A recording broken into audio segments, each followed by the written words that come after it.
guys. So, goal for today is to go ahead and get this torn down to where I can easily pull the motor out, maybe this coming weekend or something, because things are looking hopeful that this project can get started up again here soon. So, I want to pull core support, radiator, front dress off the motor, maybe a couple other odds and ends, but generally speaking, I want to leave it to where the engine can fire up and drive so that when I'm ready to actually fully commit to pulling the motor out, I can drive the truck onto the concrete in the carport so that when I go to use the hoist, I can actually roll it around and stuff. So, let's get started.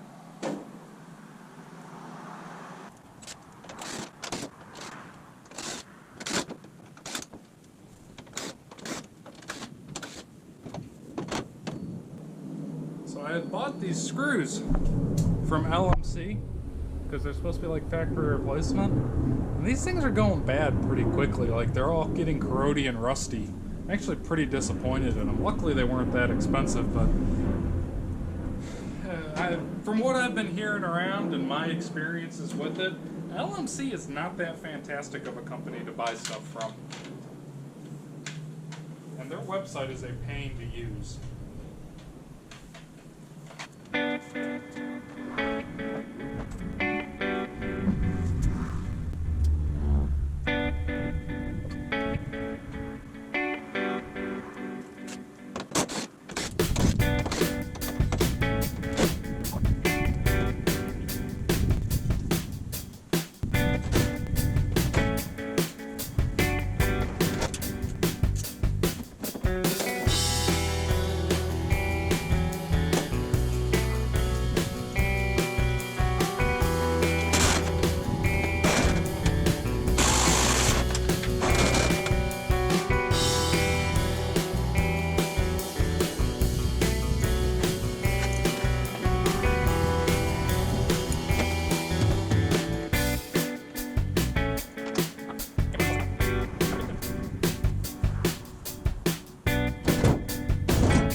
you can see, I've done that a time or two. And it really doesn't take that long to get this far. So it's got me wondering, should I take a break here and wait till a little later? Or roll it into the carport and finish this job? I'm leaning towards wait till later. I really could have probably done this all in one day. But I have to go to work tomorrow, and I don't want this to sit in the carport for a week straight taking up space. I really want to be able to roll it in there, get everything out, and then roll it back out and push it to the side so that I can park the Camaro in the carport, because I really enjoy keeping the Camaro in the carport out of the sunshine if I can get away with it. So I'm thinking that this might be where I call it for right now.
So much to do today. I got to get this motor off of that stand somehow, maybe put it in the corner, I don't know, and then get that motor out of that truck and put it in the trunk of that little red car over there, all stripped down. I need it to be a bare block, maybe a crank. So, it's a lot involved doing that, because as you just saw, this truck still drives. So, pretty much everything is hooked up still. And to add to it, I'm really trying to move that, grab my breakfast. I am really trying to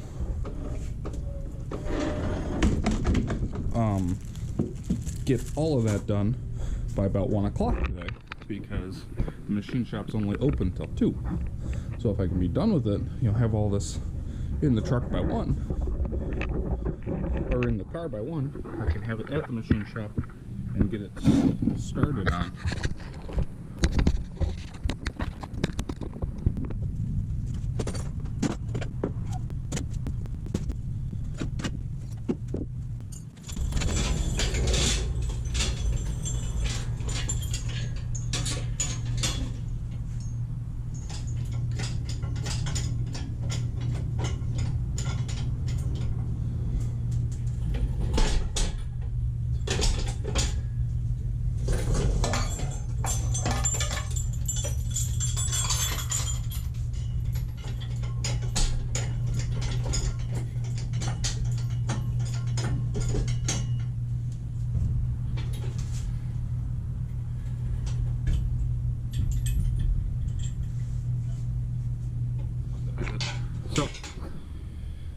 since we got this opened up, I'll give you a closer look at the wiring harness situation. So we've got from here following into the computer is all factory truck loom for this motor. It's not actually original to this motor, but it's all factory loom. And then we got some wires that split off and go into the cab for gauges and such. Then we have right, where is it? Here. This is the big bundle of power wires that go into here. And in here we have all of our relays, which that fuse goes to the fan. It never pops them, it just melts them. And I'm not sure why. The plastic don't melt down here, but the fuses are melting. So if I have a problem with the fans, I know where it's coming from.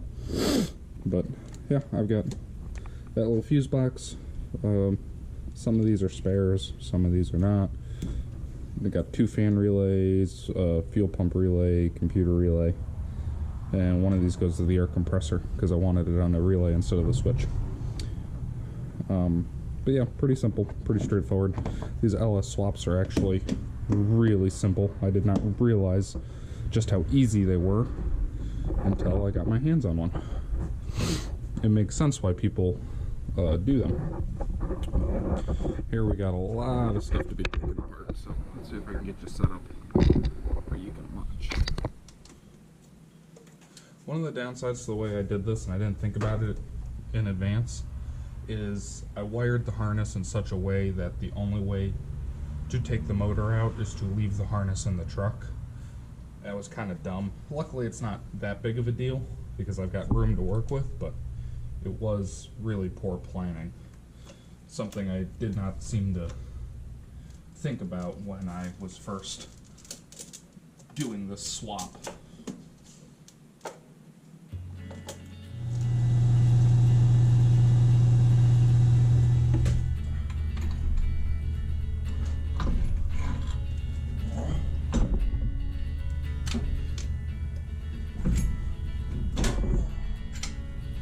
I really don't want to disconnect the power steering lines if I can avoid it, because that just turns into a bigger mess.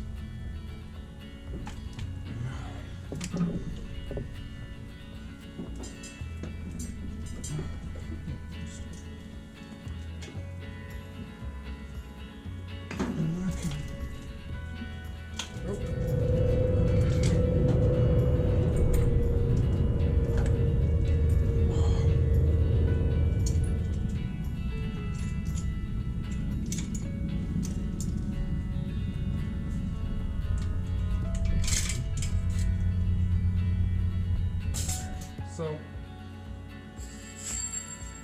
I'm going to switch gears a little bit and try to work on getting the transmission ready to go out. And then we'll come back to doing this.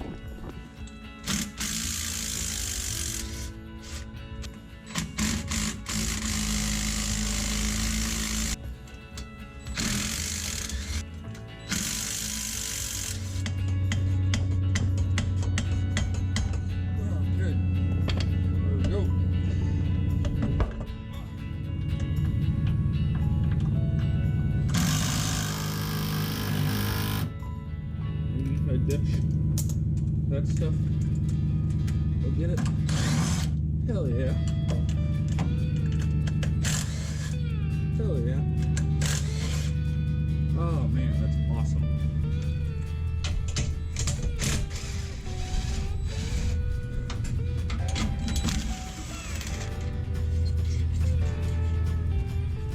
Okay, so this one I've had a lot of problems with this particular U-joint. Or not U-joint, V-band. The bolt galled and broke, and one of the straps in here actually came disconnected from the main strap. That one. This one right here. See? It broke off on its spot welds. So, you know, I can force it in there and make it work, but it's not right. But I gotta buy a new one is what really needs to happen. You see, it's missing right out of there. And then on top of that, this bolt, the banding bolt, I guess you'd call it, it galled up and then snapped off. So this is a bolt off of a carburetor flange, you know, to hold the carburetor down. I just welded it on there right quick so I could get myself back in business. Ultimately, this thing should be garbage.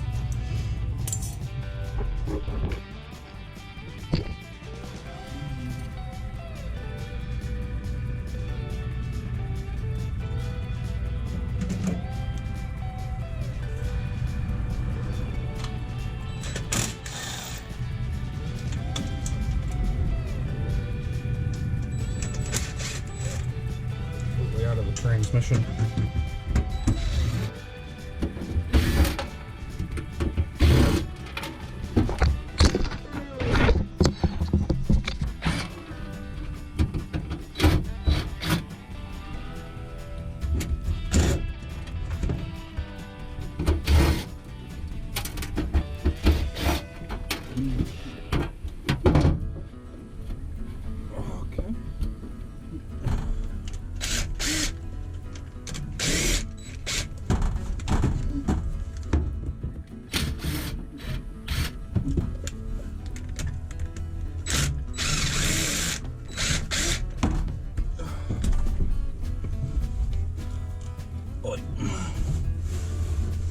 Yes,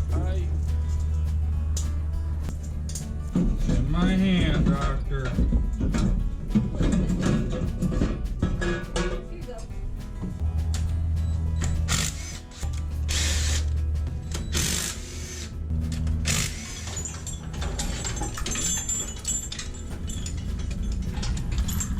I hear you losing my tools.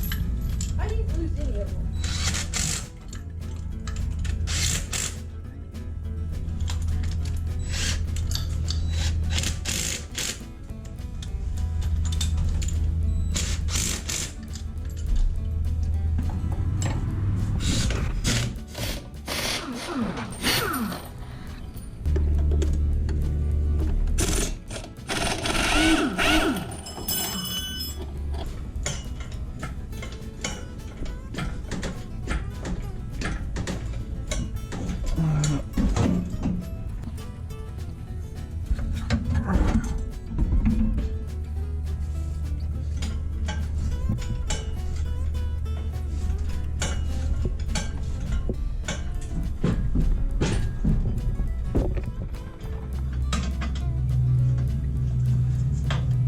One more O2 sensor.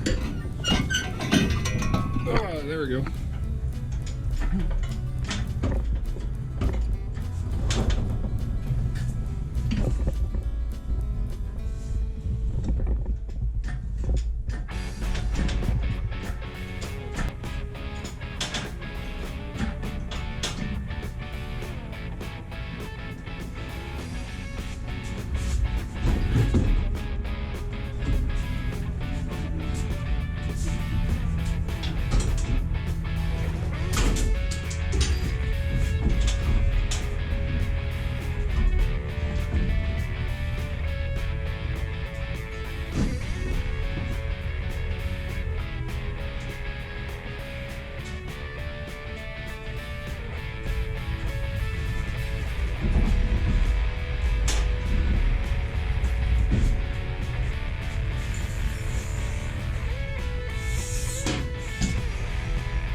There we go.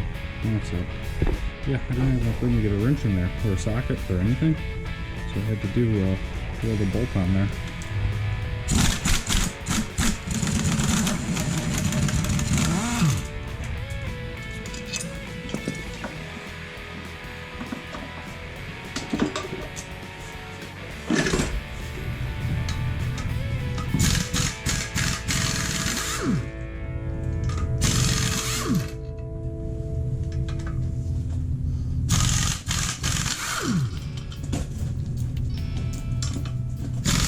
Hi,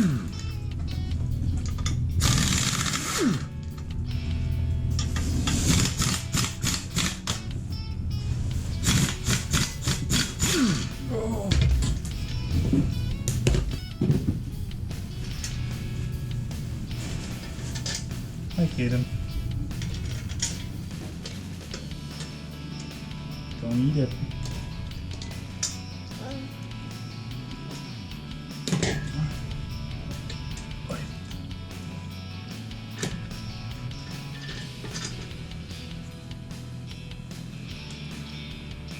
That's the dirtiest thing you could have touched.